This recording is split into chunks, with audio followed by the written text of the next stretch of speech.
Good evening, everybody. Welcome to another Shelby on Safari live stream in which I, Shelby, a wild animal biologist, take you guys on an incredible journey, often globe-trotting around the world from the comfort of our own home as we explore the real-life world of Pokemon. And Pokemon certainly has been on my mind a lot this year. I've covered other pop culture phenomena such as Marvel or Animal Crossing, things like that, and even Harry Potter to some extent. But I think given the 25th anniversary of Pokemon, it is fine to say that this year is Year of Pokemon indeed, because just a few days ago on Pokemon Day, the 27th of February, we were treated to not only news of the best event, hands down, completely unbiased, coming to Pokemon Go, the Alola event, 10 points to whoever decides which region was my favorite, but also, sorry, that was Tammy. Tammy was just up on my wardrobe over there. Go on, Tammy. Go on. Oh, he's trying to get out now. But also, we got news of the incredible new games, Pokemon Violet and Pokemon Scarlet.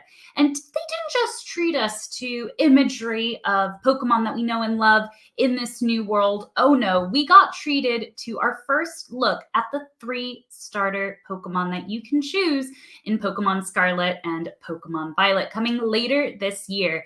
And while I had plans for another live stream for tonight, I thought, hold up, we got to talk about these adorable Pokemon. So if you are joining me live or in the replay, do let me know in the comments. This live stream is very interactive in case you haven't joined us before. Welcome. Don't forget to subscribe to join the Safari if you haven't already. It's fantastic the amount of friends who have joined us, and it just keeps on growing. It is absolutely nuts. And nice to see you, Lucky LD. Nice to see. Oh, wait, Lucky L. Oh, first name basis now. No Lucky LD. That's going to throw me off. Hello, Lucky L. And yeah, I'm glad you're excited to talk about this because it is always a treat when we get a new region. I'm not going to lie, when it was released that we were getting a remake of Brilliant Diamond and Shining Pearl, I was like, woohoo. But then I was more looking forward to Arceus, and I've just had an absolute amazing time playing that game and really enjoying it. And so I'm looking forward to more information about Pokemon Scarlet and Violet being released. But let's now cover what we know from the trailers before we go over 3 animals that I think can be real-life inspirations for these 3 starters, as I often do. Sometimes they are quite straightforward, and then sometimes you gotta think outside the box with me. So hope you're ready for some of these to think outside the box. But before we go into the who, wherever I'm rambling tonight, be sure to check out my links of where you can find me over on Instagram, Discord, Facebook, all of that jazz. Instagram, I'm most active, and I often post things like behind the scenes or just silly things, or you might even see upcoming hints as to videos that might be coming out, especially if I'm out and about traveling, which, wink, wink, nudge, nudge, this weekend, I'm going up on a trip, which is super exciting. So yeah, come along with me over on Instagram if you're not already. So let's dive right in to Pokemon Scarlet and Violet. So they released a trailer, which I'm not going to lie, was a lot of faff. It was a real world, like, security guard looking and exploring, and I appreciated it. But I was like, come on, let me see the good stuff. Let me see what the game is going to look like. And they didn't disappoint. And looking at this, I did get very Mediterranean vibes, and I immediately thought, ooh, maybe Italy. But upon further reflection, it does seem like this region is based on the Iberian area, the part of the world, Spain and Portugal, which is super exciting. Beautiful parts. I've only been to Spain, haven't been to Portugal, but we will talk more about those in just a bit. But I wanted to share with you some of the imagery of the game in case you hadn't already seen the trailer. So we know that it's going to be very open world based. They prided themselves on saying the lines between city and the wild are going to virtually be non-existent, which will be great to see that aspect of Pokemon interacting with people. I'm looking forward to that, and hopefully that carries through from what they've introduced us to in Sword and Shield and now Arceus. But with depending which game you choose, Scarlet or Violet, your character will have a different colored outfit, which is a bit different from the game. So I'm looking forward to that. And also looking forward to eventually seeing which Pokemon are in certain versions, which can be a bit tricky if the budget is tight, like it is in this house. We tend to just buy one of the games. So yeah, I'm curious to see. I think I'd probably go for Violet, not based on the outfit, but kind of based on the outfit because purple is my favorite color. So that's probably the only reason. Although if I find out Vulpix is in one game versus the other, that's going to be the deciding factor. Let's be real. Actually, speaking of Vulpix, I'm pleased to report, speaking of Pokemon Arceus, I finally got a shiny Vulpix in a mass outbreak. I was so excited. Vulpix, well, Ninetales is my favorite. And yeah, there's nothing quite like having a little shiny Vulpix. I'm not going to evolve it into a Ninetales yet because I need to keep doing my research task for it, but it's exciting. I'm very excited. And best of luck for all your shiny hunting as well in the game, whether you play Pokemon Go or Pokemon Arceus. I try not to talk about Lola in Pokemon Go because there's a lot to digest in that and a lot of things to take my money. I will happily spend money on trying to get a shiny Rockruff. They're adorable. Oh, you choose Violet too. Well played, Lucky LD. Well played. I think that's a good choice based on the outfit. I mean, that looks kind. I mean, I'm all for orange and stripes as well. That looks quite fun. Very nice. But yeah, Violet's the way to go. Good choice. Oh no, I skipped forward to a game. All right, so Lucky L, it looks like it's just you and me tonight, so no pressure or anything. But if you are joining us in the replay, like I know my friend Jody often does, be sure to put in the chat your answers. So I thought it would be fun because often we do little quizzes on the animals as we go through, and there is one or two, I think, tonight on the animals. But I thought to mix things up because I very much love history and traveling and exploring, why not we briefly do some trivia on the countries that it looks like Pokemon Scarlet and Pokemon Violet are based on, which are Spain and Portugal. Now, even though they're neighbors, they're very different in terms of culture and language and history and all sorts of stuff. And so I'm going to present to you 5 questions, and you are going to tell me if the statement refers to Spain or if it refers to Portugal. So first up, as I am amateurly skipping back through my PowerPoint, I want to know, do you think, was it Spain or Portugal that first became a republic in 1910? So relatively recently, one might say, and well, 100 years ago or so, 110 years, I can do math. But let me know what you think, if it's Spain or Portugal when they became a republic. So many thoughts. So many deep thoughts with Spain versus Portugal. I would love to go to a football game of Spain versus Portugal. I think they'd have a really healthy rivalry. I think it would be really fun to watch. And yeah, I would look forward to that. And when I say football, I mean not American football, but like European football, soccer. There we go. Yeah, Lucky Al, I'm not sure. I think it's the new time. I think the Tuesday, I think the Tuesday later was better compared to the earlier Wednesday evenings. So I might have to reflect with the committee and see if I can change the time. But I appreciate you being here, Lucky Al. And yes, indeed, it is Portugal. Well done. Yes, well played. And just for awareness, on the left, the picture on the left is from Madrid, Spain, and then on the right is Lisbon, Portugal. So yeah, looks absolutely stunning to be on the water and be that colorful. All right, Lucky Al, Spain or Portugal? This one's a bit gnarly.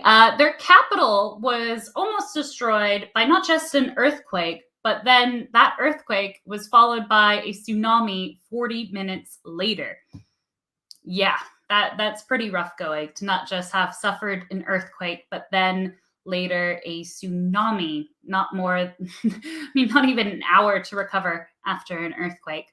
And yeah, well, you think about it, Lucky L. I will say, as a Californian, I have been through my fair share of, how do I say it, earthquakes.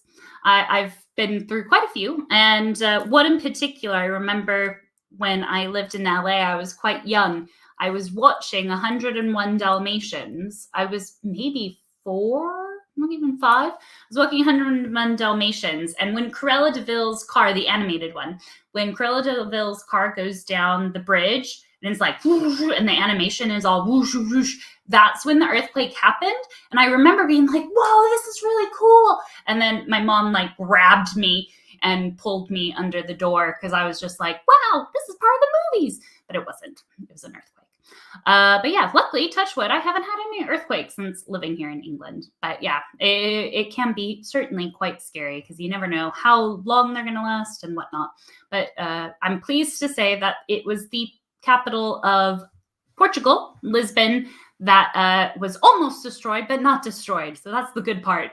You were almost destroyed, but not quite, by an earthquake. Now, the next question for you, Lucky LD, and our friends who are watching later on the live stream, I want to know, was Salvador Dali and Pablo Picasso, where were they from? Were they from Spain or Portugal? Yes. I mean, look at that stash. I just admire the stash. That is some serious, impressive skills of Salvador Dali. I mean, wow, that takes some serious skill. Most impressive. Like, pretty cool. I mean, although when I see stashes like that, I'm not going to lie, I always think of Captain Hook. I love Peter Pan, and it's one of my favorite books, favorite films, and whatnot. But yeah, it definitely makes me think of Captain Hook. But it's still pretty impressive. Yes. No, you're fine, Lucky LD. Oh, it would be you on my own. Well, you know, Lucky L, I can always make a show. Yeah, it would make the questions rather awkward, but it's fine. But I appreciate you being here. Do you think it's Portugal as well for Salvador Dali and Pablo Picasso? Because I'm going to throw a hot take in here. It's actually Spain. They were both from Spain. And yeah, I mean, look at Pablo Picasso on the right in that picture. He's like, yeah, I make some cool looking art. All right, here's a corker of a question for you, Lucky L. Does half of the world's cork come from Spain or Portugal? You know, I had to throw a random one in there. I know we've covered the arts, we've covered history and whatnot, but gee whiz, I had to throw in one crazy one. I'm pleased to say, yeah, this is one of the reasons I love doing this channel, is not only getting to research things that I'm genuinely interested in, but learning new things as well. And I had absolutely no idea that this country produced half of the world's cork, of all things. I'm pleased to say that it's actually Portugal.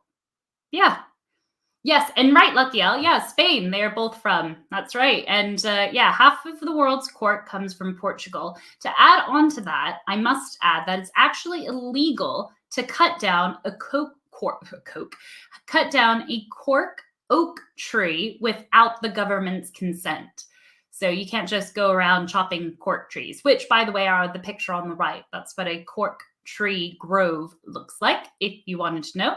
Yeah, I bet that would be very interesting to go to Portugal, go to a cork tree area, and watch that process from start to finish of, harvesting the tree and then creating the cork. I think would be amazing. Oh, very good. You've been to Spain. What parts of Spain have you been to, Lucky L? Have you gone to a few different places, or do you typically go to the same place every year? I'm curious. And last question for you, my friend, is, if I can get it up, is Spain or Portugal one of the largest producers of olives in the world? Olives. I'm not going to lie, tonight, I actually, just before getting ready for the live stream, I was cooking dinner in advance to have after finishing the live stream. And there's nothing quite as satisfying as using a really good bit of olive oil. I know that might sound silly to some people, but in this house, I do appreciate a good bit of olive oil. And I'm pleased to say that, yes, when traveling abroad, I've had the opportunity to be in places where olive oil was very plentiful and people used it in such a way where I was mortified because I was like, oh, that's going to be so expensive. But no, it was not. Oh, Salou and Tenerife. Nice. There's a conference coming up in Tenerife, and I really, really want to go to it. But I don't know if I could actually handle going to Tenerife and then being inside at a conference. I don't know if I'd do that to myself. And yes, Lucky Al, it is indeed. Spain is one of the world's largest producers of olives in the world. And fun little trivia, the average Spaniard will consume about 1.4 liters of olive oil a year. Whoa, that is a lot of olive oil. And I certainly wouldn't be complaining if I consume that much olive oil a year. In fact, I think my husband probably does. But yeah, that is absolutely fantastic. And just a bit of insight given into the difference between Spain and Portugal. And I'm curious to see when we learn more about this world in Pokemon Violet and Pokemon Scarlet, if we'll see some of these similarities, like, you know, olive trees or cork trees. There we go. I can talk. You know, I'm curious to see what the world looks like and what they pull, because coming off of the Alola region, I was so stunned by how they pulled that off with the Hawaiian Islands. As someone who's lived in Hawaii and really loves the culture and the history of Hawaii, I was really chuffed with what they did there. And yeah, I'm curious to see of what they pull from real world influences and make it their own in Pokemon Violet and Scarlet. So yeah, super exciting. And then of course, super excited to hopefully have them eventually in Pokemon Go. I mean, it's taken this long to get Alola. Who knows how long I'll have to wait for Dave the Cormorant to come into Pokemon Go, but boy, will that be exciting. In the meantime, now the main event for tonight, of course, is the typical Shelby on Safari special, of where we look at some Pokemon and I share with you some animals that I think could be real life influences of these Pokemon. Now, off the bat, it's pretty hard to say kind of what these animals may be based off of. Some of them, obviously, there's one in particular, well, two kind of, that are a bit more straightforward than the others. But it's, yeah, early days. We still don't know that much really about these Pokemon starters. We know their names, their types, and whatnot, but there hasn't been that much information given. So there wasn't a lot to work with.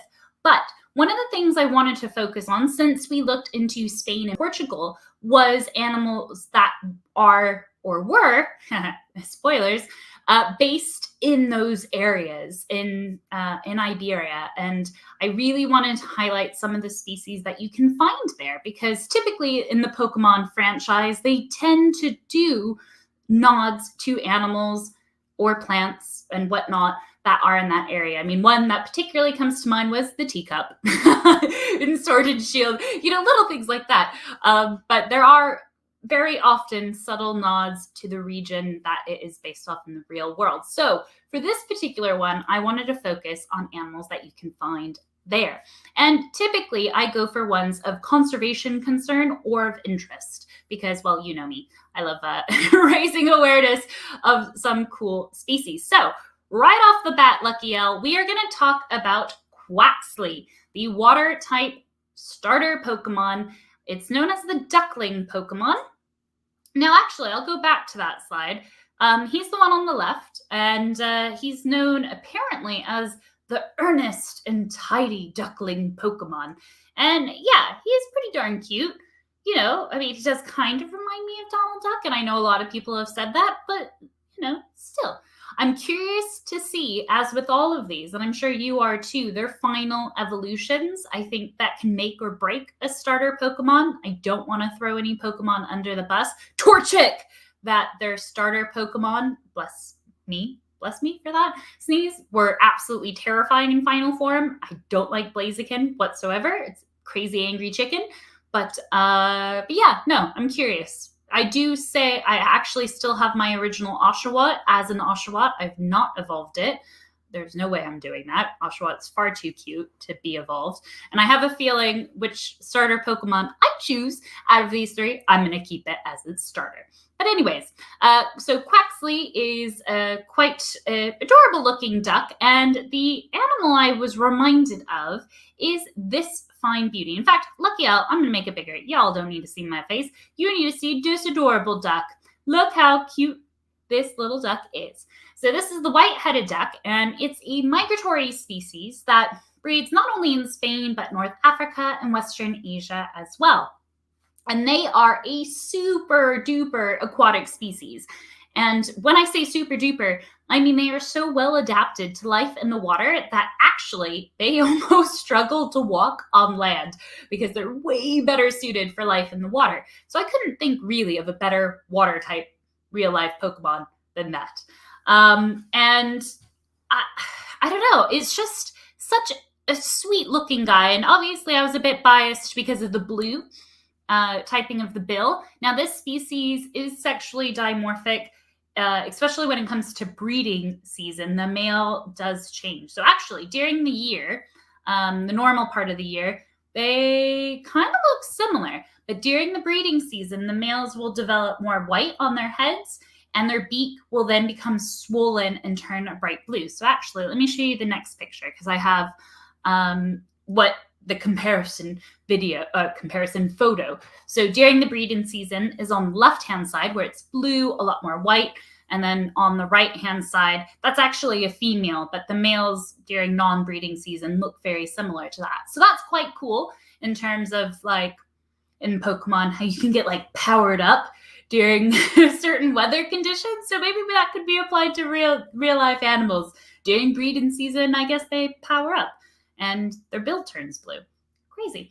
Now, they are actually a globally threatened species. Now, this is where it gets a little bit, well, more than a little bit interesting, one might say. There are only about 10,000 of the white-headed ducks left on planet Earth. Now, I will say about just over 2,000 of them are found in Spain. So they do have quite okay numbers in Spain. However, they almost went extinct in the 1970s. And so there's been a lot of conservation efforts, primarily kind of in Spain, to help this species recover. Now, with this duck, I know, Luckiel, I think you were with us the night we talked about the Scottish wildcat and some other pretty amazing animals. Now, similarly to the Scottish wildcat, this species has a very bizarre main threat. They're actually at risk of extinction because of hybridization. So breeding with another animal and then the genetic integrity of that species is lost. Now, the risk of hybridization is not with the case of the Scottish wildcats, domestic cats, but actually in this case, it's the North American ruddy duck, which was introduced to the range of our friend, the white-headed duck, and they have begun to breed and then hybridize their offspring. So it's a very interesting story and definitely sometimes controversial because one of the ways of managing the threat to the white-headed duck because of the introduced non-native North American ruddy duck was actually to cull the North American ruddy duck. And of course that, it is upsetting, but they were introduced and that was the main threat to this white-headed duck species. And that was one of the ways that they decided to manage that threat was the way to handle it. And so, yeah, it's a very interesting conservation story and hopefully the beautiful white-headed duck, here's another picture of a male during breeding season, will continue to increase in numbers. But again, you can find them in Spain. And yeah, it would be great to see one in the wild, I think. I know a lot of people, when I was researching this species, a lot of people were saying how, trying to share top tips for finding them in the wild. And it really is a popular bird species to see. And so definitely reminded me of Quacksley, the new water type starter Pokemon for Pokemon Scarlet and Pokemon Violet coming out later this year in 2022. So that is the white-headed duck. So a little different for you guys.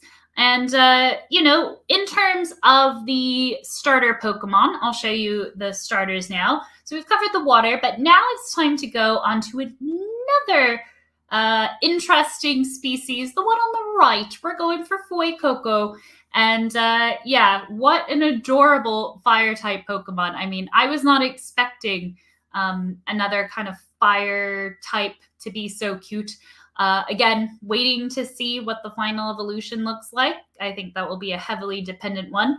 And it was quite curious. I was actually discussing with a friend earlier how they've kind of stuck to animals that they've done before. You know, we have Ducklet already. We already have another starter crocodile in the terms of Totodile.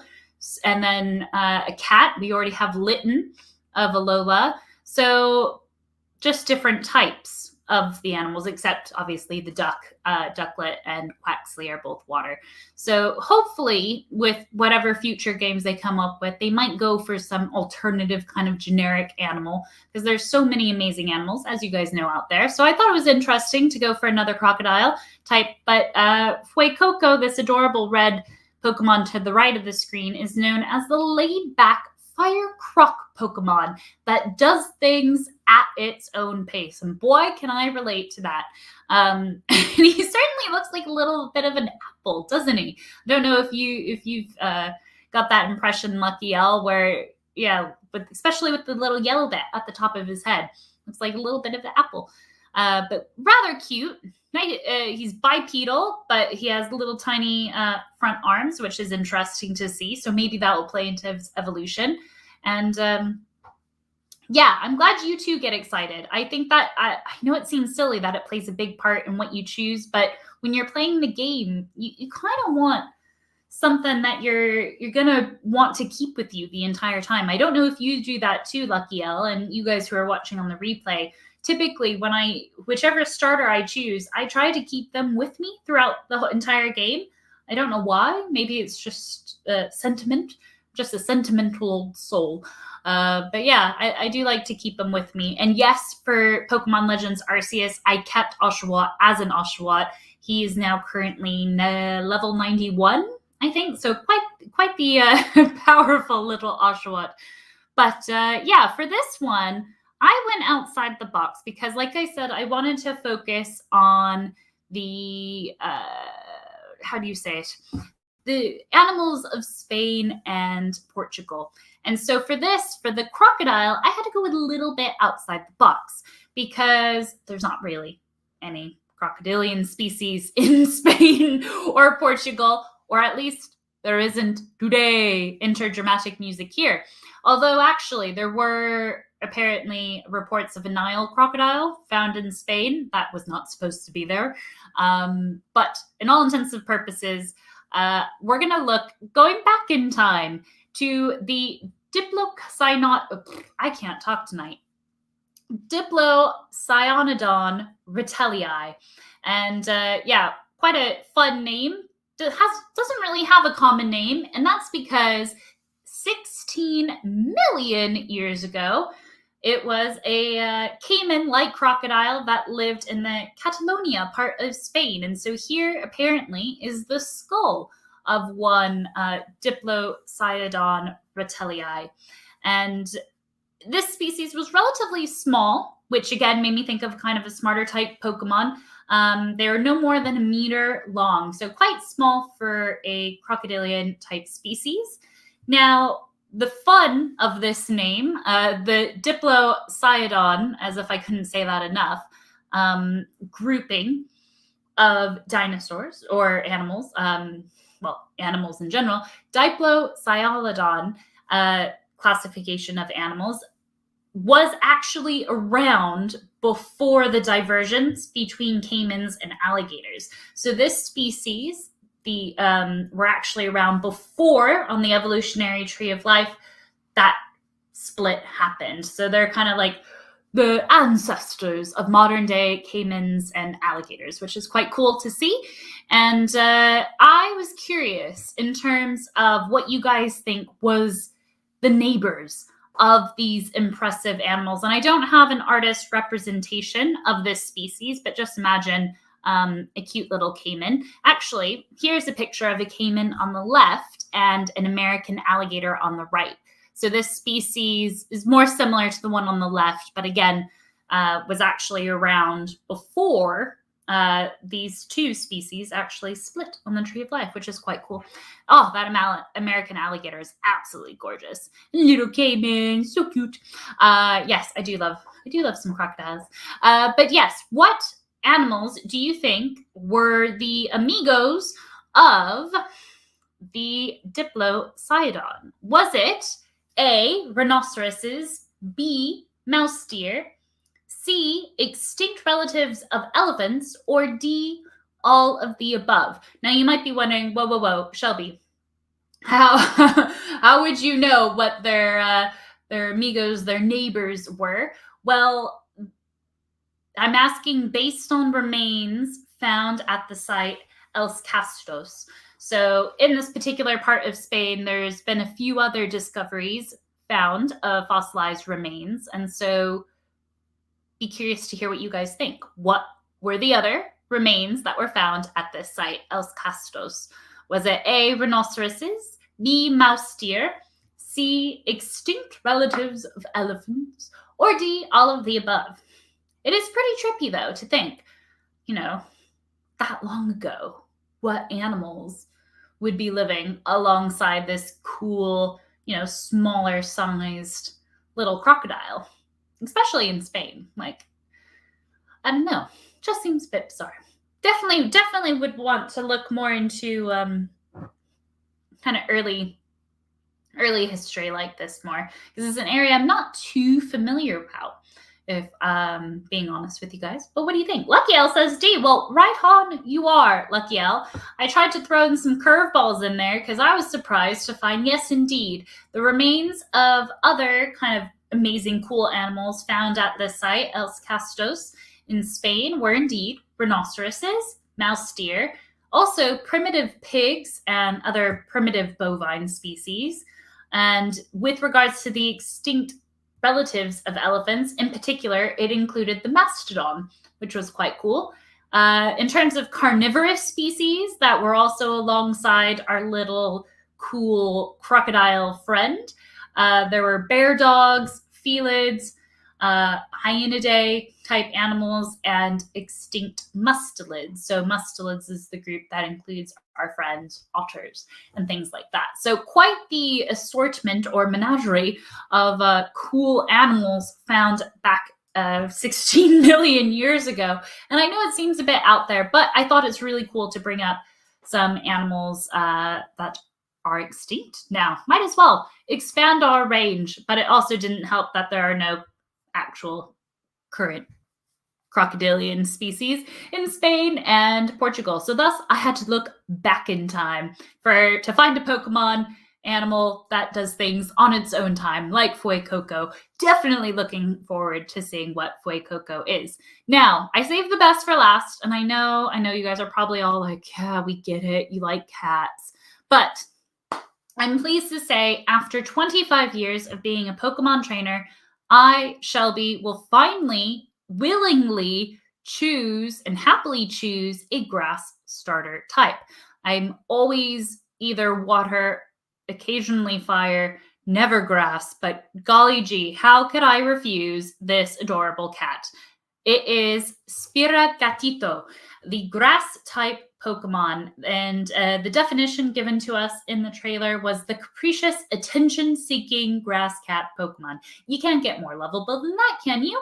And so none other for this cat. Now, I often do talk about cats on this channel. Like I mentioned earlier, the Scottish Wildcat. In fact, I brought about the Iberian lynx a few videos ago when I discussed a real-life Shinx animal. I brought up that animal, the Iberian lynx, which is a neighbor of this, the European wild cat. Now, there are a few different subspecies, including an Iberian wild cat, but I wanted to keep it a bit generic because there's not that much information specifically on the subspecies that is particularly restricted to Iberia. Now, the European wild cat is a bit bigger than our house cat, so a bit bigger than my Maui and Peter. They have a very bushy tail that has black rings around the end, as well as a black point tip. In fact, do I have a picture? I don't think I do, but that's okay. I think this might be a video, so maybe their tail might floof up. But look how floofy they are. The facial kind of features around the side of their face with how much broader it is and how floofy it is made me think of Spiro Gatito because of the floof around its face. And I felt bad about going for the European wildcat only because they don't seek out attention like the Pokemon does, the grass cat Pokemon. But they should get all the attention because they do deserve it, because they are absolutely fantastic, even if they are elusive. They will wait on the ground for their prey, typically kind of rabbits, squirrels, waterfowl, rodents, all sorts of different stuff. But they can leap up to 4 feet to catch it in the air. I mean, how cool would that be to see? And yeah, very agile, very good at hunting, very good at staying hidden are these cats, the European wildcat. So yeah, given their name, they do have quite the broad range, but because of various reasons, they are kind of having quite isolated populations, and one of which is the one in Iberia. Now, these cats are very resourceful in terms of denning. So not only will they create dens in hollowed trees, but they'll also be super resourceful and use, say, like abandoned nests and the dens of other animals, which is really cool to see. That, yeah, they'll just make themselves at home. And here's a picture you can see. Actually, it's a video, but I won't play it yet, because if you look down at the bottom, you can see they've wrapped their tail around, just like how our domestic cats do, little bread loaves there. But you can see the tip of their tail is black, and then some evidence of ringing if you look quite closely.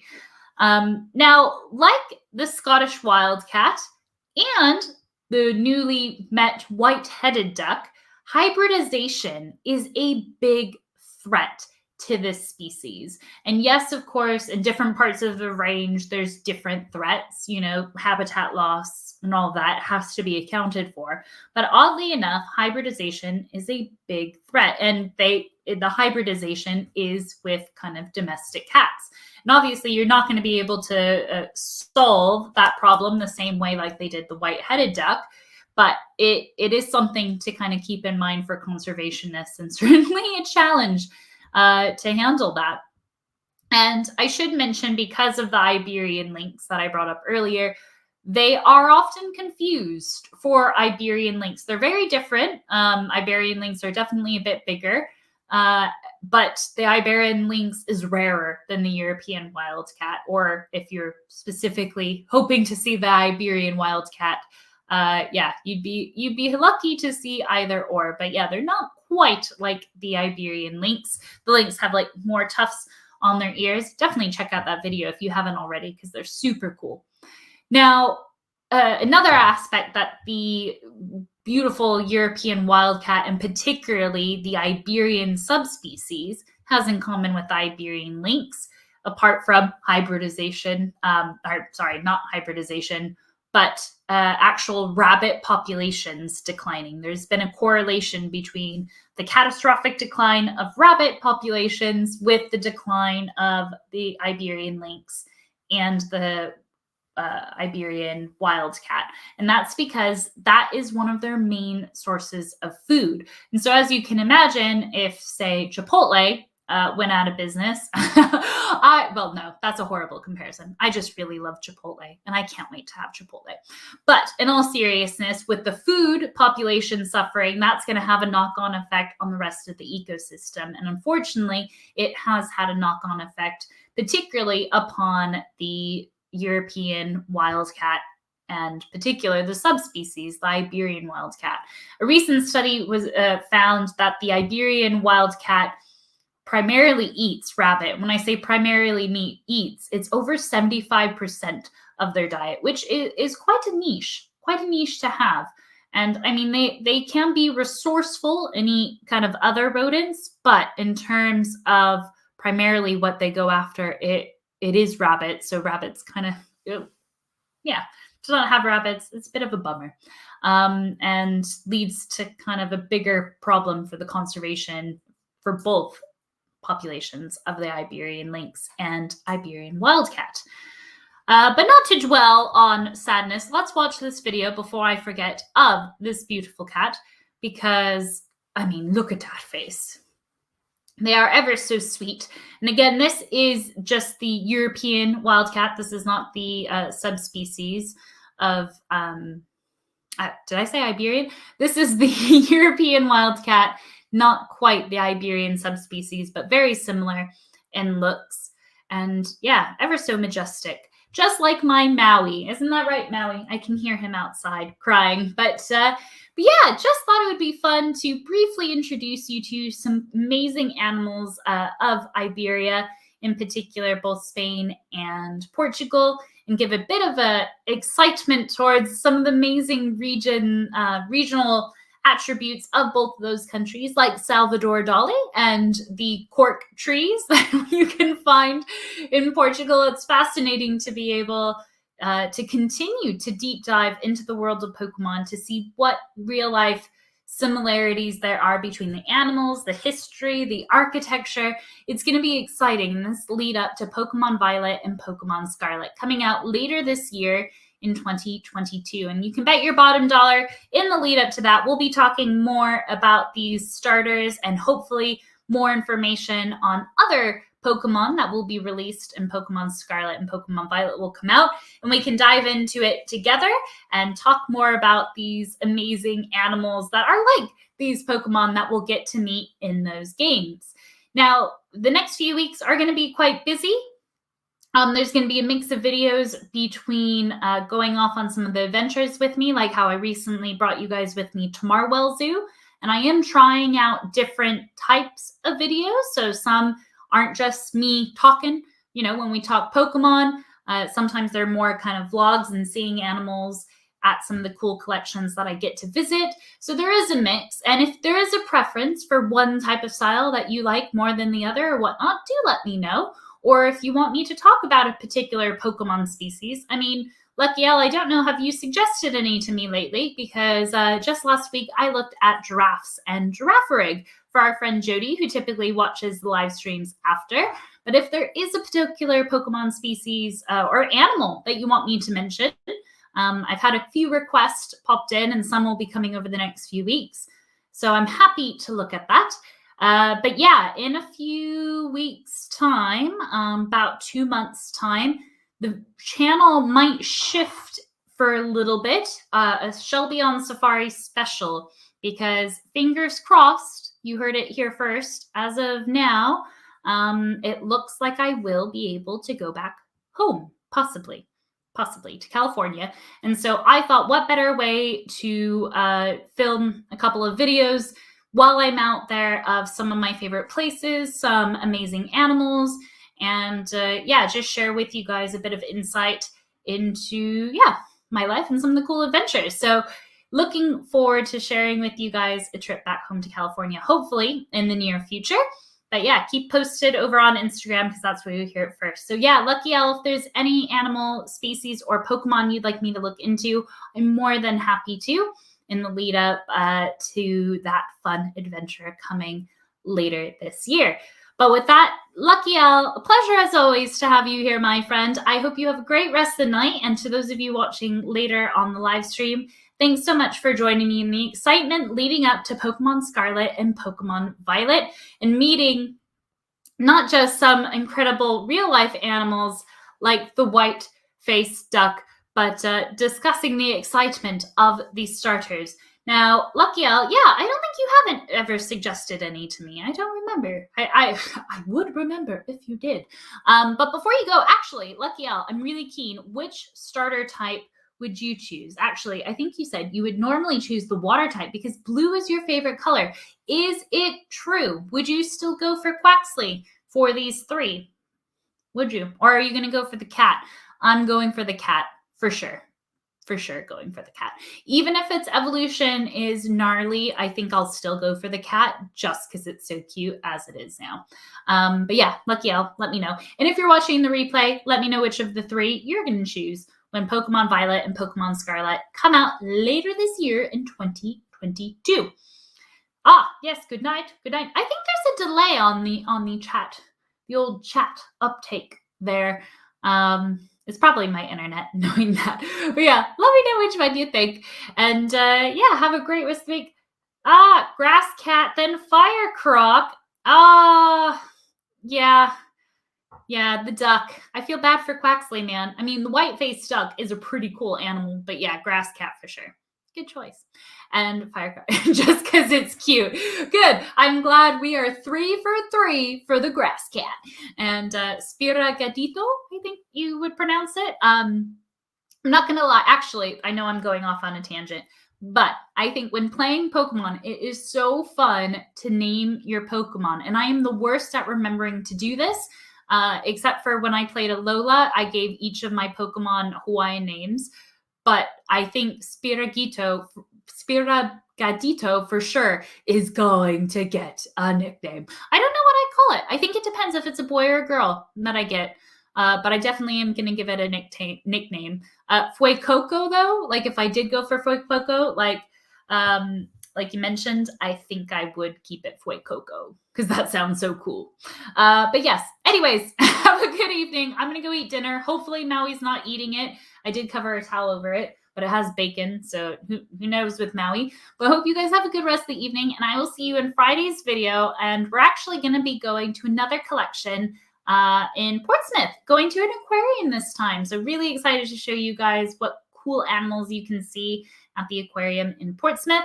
But yeah, have a good rest of the week, guys, and see you later. And have fun playing Alola and Pokemon Go and get a shiny Rockruff. Shiny vibes to all you friends for the cute, adorable shiny Rockruff. Actually, we should do an Alola season of like live streams where we just talk Alola. That'd be fantastic because there's so many cool Pokemon there. Anyways, I need to go eat. Good night, guys. Bye.